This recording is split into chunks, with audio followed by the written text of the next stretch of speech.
وتەیەکی کوردەواری هەیە ئەڵێ باوەژن خوا ناناسێت من بەڕاستی ئەو تێم زۆر پێ ناخۆشە چونکە من هەر لە مناڵیەوە قەرزاری سۆز و میهرەبانی ئافرەتێکم بە ناو باوەژن بەڵام بە تامی دایک ئەو نمونە جوانانشمان هەیە ینی پێم خۆشە ئەو نمونە جوانانش باسکەین کە وتت قەرزاری ئافرەتێکم بە تامی دایک ئەوە شتێکی زۆر زۆر جوان ئێستاش ئەم دقەیەش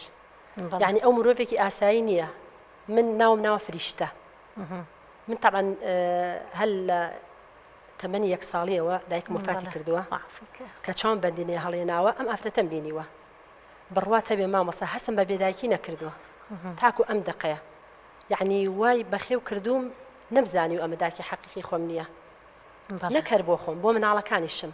بۆ مناڵەکانی خۆشت بۆ مناڵەکانی خۆشم بڕوا هەبێ لە خۆم دەوری نەنکێکی باشیشان بۆ بینە لە خۆم زیاتر خۆشیانی ئەوێ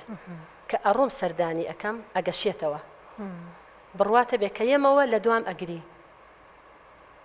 یعنی نەکرد خۆمی ئێوە چەند خوشک و برابوون لە ماڵەوە بەڵێ دایکم طبعا دایکی من ژنی یەکەم بوو بەڵێ ئەم باوەژنم ئێستا پێم ناخۆشە پێ بەڵێم باوەژن بەڕاستی ینی بەدەممان نایە بەڵێ ئەمە ژنی گەورەیە ئەتر دایکم تقریبا 2 ساڵێک خێزانی باوکم بوو وفاتی کرد من و برایەکم براکم لە خۆم ناڵتر تەبعاً هەردووکمانی بەخێو کرد یعنی وەکو دوانێک چکە بینمان ئەوە نەبوو وەکو دوانە خۆی مناڵی تری هەیە بەڵێ لە باوکم سیانی هەیە 3 مناڵی تری هەیە یعنی لەگەڵ مناڵەکانی خۆیان چۆنە بۆ ئێوەش لاچە باشتریش بێ زیاتر غیرەم لێکەن ینی ئەڵێ باش ئێمە هەموو شتێکی بۆکەین بۆ هەر تۆ جیاوازی تۆی خۆشترەوێ ینی غیرەم لێکەن سپاس بخوا ئەم من باشە مامۆستا یعنی دوانی بەخێو کرد یعنی زۆر قورسە مامۆستا تۆ مناڵ بەخێوکە کە هی هەوی خۆت بێ ینی قورسە بەڕاستی بەبێ ئەوەی ڕۆژێک لە ڕۆژان من دڵم لێ عاجز بوو بێ لەوانەیە من ڕۆژێک لە ڕۆژان دڵی ئەوم عاجز کرد بەس ئەو هەرگیز مامۆستا کە لە داوام ئەهاتمەوە دڵی نەئەهات ئیشم پێ بکار بەڕاستی یعنی ئەیود نە تۆ بخوێنە ئیسراحەت کە هیلاکی چێشت ئامادەیە لە کاتی خۆیان نانی ئامادە کرد بۆمان یعنی بڕواتە بێ کە هەڵە سام لە خەو هەندێک یعنی زۆربەی بەیانەکان یعنی کولێری گەرمی بۆ ئەکردین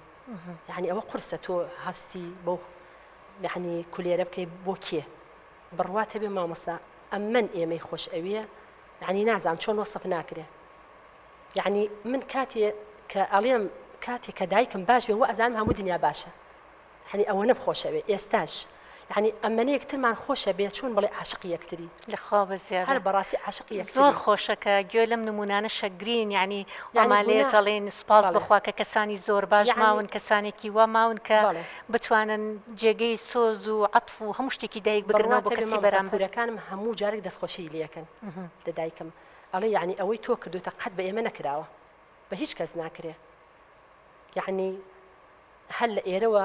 بە قوربانی لۆچەکانی دەستی ئەبم زۆرم خۆشەوێ زۆر ینی وەسف ناکرێ ناتوانم نە پێناسەی کەم نا یعنی چۆن بڵێ دووبارە نابێتەوە ئافرەتیوە خی گەورە بۆ یشتان بێڵێ خۆی لە خۆیان فریشتەیەەکە خی گەورە بۆ ئێوەی بێڵە و هیوادارم هیچ شوێنەیەشی مامۆستا زۆرم خۆشەوێ ئامین ئینشەڵڵا ئامین زۆر خۆشە زۆر خۆشە کە ئەم نمونە جوانانە شەبین یعنی بەڕاستی ئێمە دڵخۆش کرد کاتێکە نمونێکی ئاوا جوان بێت ئینشەڵڵا خی گەورە تەمەندرێژی کە و پاداشتی چاکەکانی سەدقات و سەدقات باتەوە کە دڵنیام لای خی گەورە پاداشتێکی زۆر چاکی شێبێ هەموو باوەژینێ خراپ بێ ینی باوەژن بە کەسایەتی و بە زەمیر و وجدانی خۆی کەوتووە